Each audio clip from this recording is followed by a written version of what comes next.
Assalamualaikum warahmatullahi wabarakatuh. Nama saya Antasya Zahra dari 12 IPA 3. Di video ini saya akan membahas novel yang berjudul Tenggelamnya Kapal Van der Wijk. Tenggelamnya Kapal Van der Wijk adalah karya sastra roman yang ditulis oleh Haji Abdul Malik Karim Amrullah atau lebih dikenal dengan Buya Hamka. Roman yang dikarang oleh beliau diterbitkan pada tahun 1939. Roman ini mengisahkan tentang perbedaan adat istiadat dan latar belakang sosial yang terjadi di Minangkabau. Perbedaan tersebut menghalangi hubungan percintaan Zainuddin dan Hayati, sehingga berakhir dengan kematian. Kapal Van der Wijk menjadi salah satu latar belakang kisah ini. Pertama kita akan masuk kepada sinopsis. Di negeri Batipu 10 Koto Padang Panjang, 30 tahun lampau hiduplah seorang pemuda bergelar Pendekar Sutan. Pewaris tunggal dari harta peninggalan ibunya, namun karena ia tidak memiliki saudara perempuan, harta warisan tersebut diurusi oleh mamanya bernama Datuk Mentari Labih. Sayangnya Datuk Mentari Labih serakah. Ia ingin memiliki semua harta warisan yang dititipkan kepadanya, tak mengizinkan Pendekar Sutan untuk menggunakannya. Padahal harta warisan itu milik Pendekar Sutan. Puncaknya ketika Pendekar Sutan ingin menikah, Datuk Mentari Labih tidak mengizinkan harta warisan itu digunakan untuk keperluan nikahnya. Hal ini membuat Pendekar Sutan marah dan terjadilah pertengkaran yang berakibatkan Datuk Mentari meninggal. Pendekar Sutan dibawa ke tanah Bugis dan dihukum. Setelah ia dibebaskan, ia pun pergi ke daerah Mengkasar. Ia menemukan pujaan hatinya di sana, Dayang Habibah, putri dari seorang penyebar agama Islam keturunan Melayu, dan mereka pun menikah. 4 tahun kemudian, Dayang Habibah melahirkan seorang anak laki-laki yang diberi nama Zainuddin. Namun, saat Zainuddin kecil, Dayang Habibah meninggal, dan beberapa bulan kemudian, Pendekar Sutan pun menyusul Dayang Habibah, sehingga Zainuddin diasuh oleh Mak Base. Mak Base adalah orang terdekat dari Pendekar Sutan dan Dayang Habibah. Beliaulah yang mengurus dan mendidik Zainuddin sampai dewasa. Setelah Zainuddin dewasa, ia meminta izin kepada Mak Base untuk pergi ke Padang Panjang. Setelah sampai di Padang Panjang, Zainuddin langsung menuju kampung Betipu, di mana tempat dilahirkan ayahnya. Sesampai di sana, ia sangat gembira, namun lama-kelamaan kegembiraannya itu hilang. Ia dianggap seperti orang asing atau orang Bugis oleh masyarakat setempat hanya karena ia dilahirkan dari seorang wanita yang bukan keturunan nenek mamanya. Akhirnya, ia memutuskan untuk kembali pulang ke Mengkasar. Namun saat akan pergi, ia pun bertemu dengan Hayati, seorang gadis cantik berdarah Minang.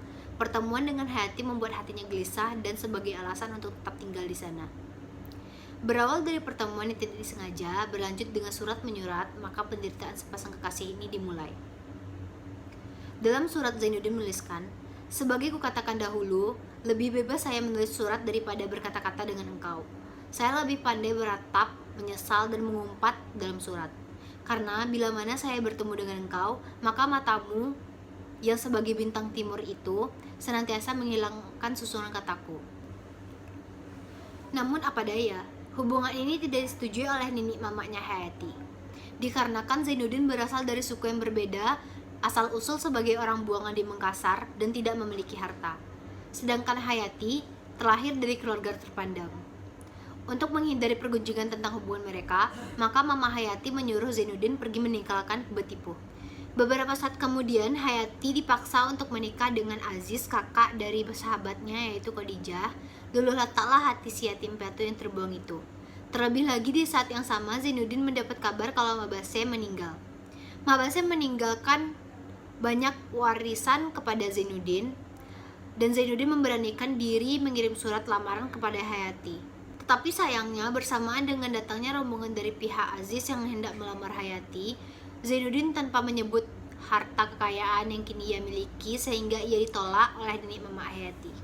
Nenek mama Hayati menerima pinangan Aziz yang di mata mereka lebih beradab dan kaya raya. Hayati akhirnya menikah dengan Aziz.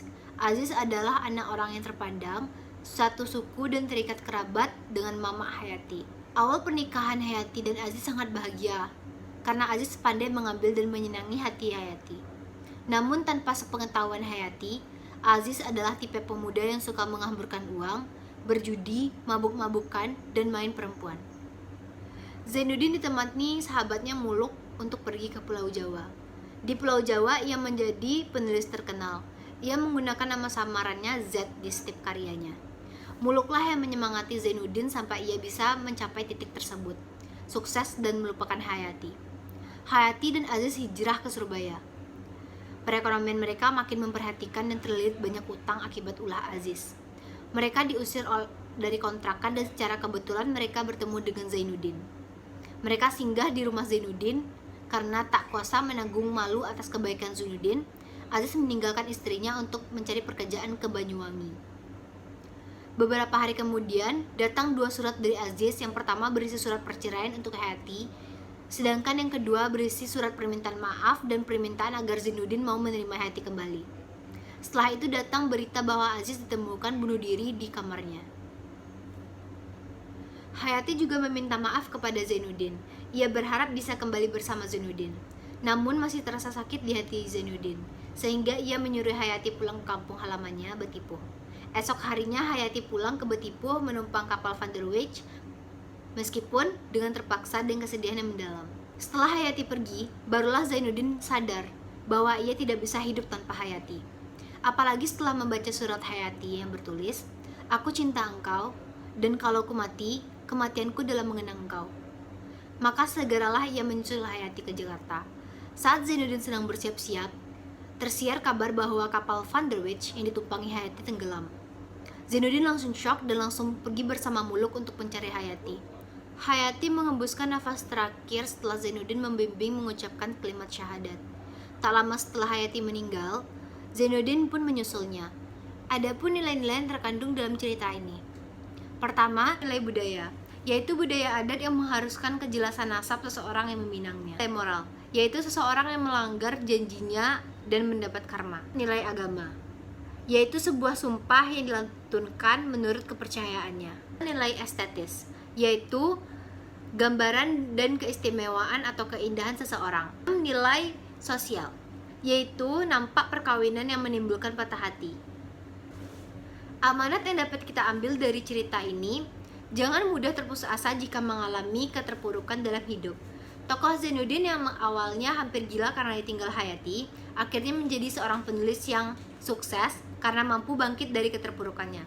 Lalu saling menolonglah sesama manusia, contohnya kebaikan Muluk dan ibunya yang mau membantu Zainuddin saat terpuruk.